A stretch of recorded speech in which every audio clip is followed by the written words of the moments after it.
Welcome! This video, presented to you by Hearts and Hands, is for our volunteers. This video will cover how to navigate the Assisted Rides platform. So in this video, we will cover specifics on how to accept a request, what to do after a request, as well as how to navigate your personal profile on Assisted Rides. So the first thing that we will start out with is how to navigate your Assisted Rides portal. So when you first log in, you'll be directed to the dashboard page. In the top right of the screen, you'll see a drop-down bar that says your name, and under it, it'll say volunteer.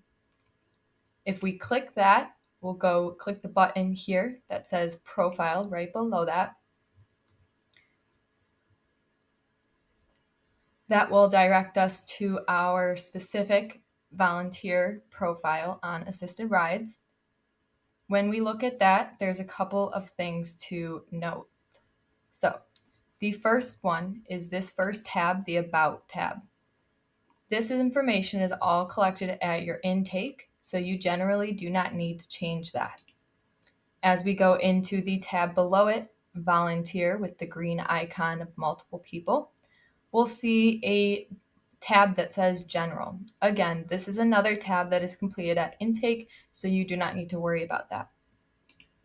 As we go over to types, these are the types of volunteer services that you have indicated in your volunteer onboarding that you are interested in doing. The Availability tab, again, you should not need to ever really adjust this tab, as this information is what is provided to your volunteer coordinator from your volunteer application. This just goes over when you are available and when you are not. The Unavailability tab here is one of the tabs that you may find yourself needing to use. Under this tab is, of course, a button to add new unavailable dates. So we usually encourage you as a volunteer to add unavailable dates that you're going on vacation, or if you're going to be just unavailable for a few days at a time, just feel free to click this Add New Unavailable Dates button. You'll put in the dates that you are going to be away or unavailable, whether that's full day or just a day, and you'll just put in a brief of why. You don't have to put too much information here. You can just say vacation if you'd like. This Verify button is a button that you'll click if you want us at Hearts and Hands to call and verify you are ready to volunteer again after this end date. So if you do not click this button, if you leave it as no, that means that we will not call you after this date to see if you're still available and ready to volunteer again. If you click yes, then when this end date approaches, we will call you from our Hearts and Hands office and just check in with you and see when you are going to be ready to volunteer again. So you would just click save to save this information in here, and it will ask you to put in a note. But again, you can keep that very brief. So we click save.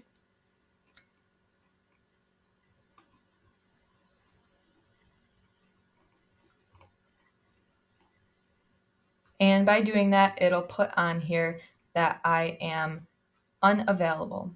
Now to remove that, we click it and we can click delete.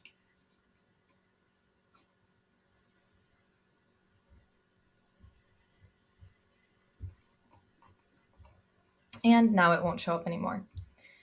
The next two tabs, license and insurance, as well as vehicle. Again, those are information that is pulled from your volunteer application, so you do not need to worry about changing anything here. The only time we ask you to update us about your license information is if it's going to be expiring or you got a new license. And this next tab here will show recent requests. These are requests that you've completed, so this will show your completed requests. It also will show you your assigned requests if you have not completed them yet. So let's use that as our segue into determining how do we pick up a ride. So as we navigate back to the dashboard here, it will bring us to our main dashboard screen. First thing to note up here, in this top right again, next to that volunteer button where you were able to view your profile, you'll see area and then it'll say Amherst, it might say Niagara Frontier, it might say Eastern Erie, it might say all. This is from, again, your volunteer application and when you indicated which areas you'd like to serve in. So if you have multiple areas that you're open to serving in, you want to make sure, like me, I have multiple areas here, that I click all. This will make sure that it shows me all of the requests in the area.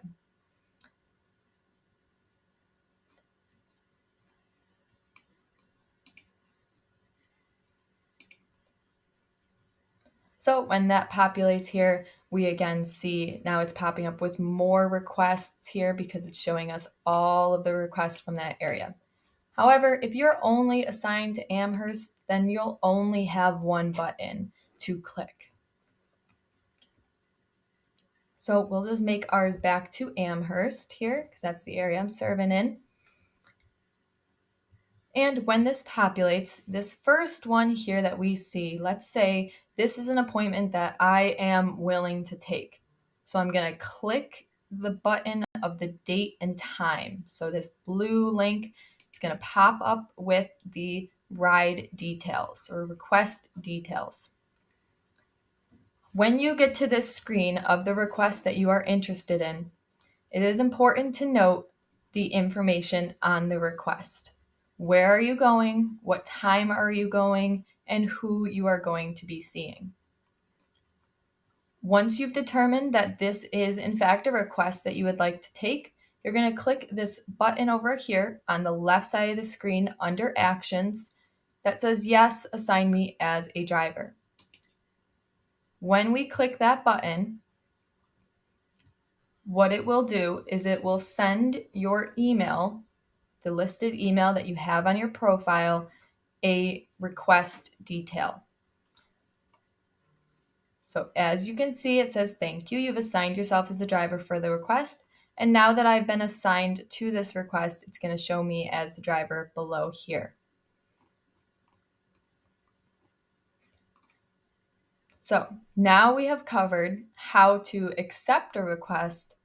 Let's now cover what to do after the request is over. So let's say for purposes of this video that it is now January 24th. I'm going back into my assisted rides profile to mark this ride as completed. What I will do is I will scroll down and to the left, again, under the Actions tab, you'll see a button that says Complete the Request, a green button that says Complete the Request. We will click that button.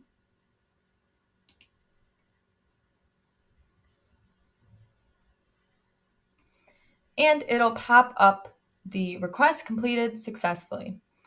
In this box, what you will want to do is you'll want to make sure that the total miles is accounted for. Now, this is populated right from the report, so you should not need to adjust this all too much. And of course, you'll want to put in how much time you spent with the care receiver running this request. You'll put your passengers. Now, it should just be one passenger being the care receiver. And in this driver note section, you can put, as the volunteer, any information that you think might be important to note. For example, in this case, we might write that the client or the care receiver has a elevated walkway to their home. Now, this is just a note for the volunteer to let us know something that we at Hearts and Hands might need to update on the profile. But again, this driver note is anything that you think might be important to note, or you can simply even just put, had a great trip. So for this one, we will put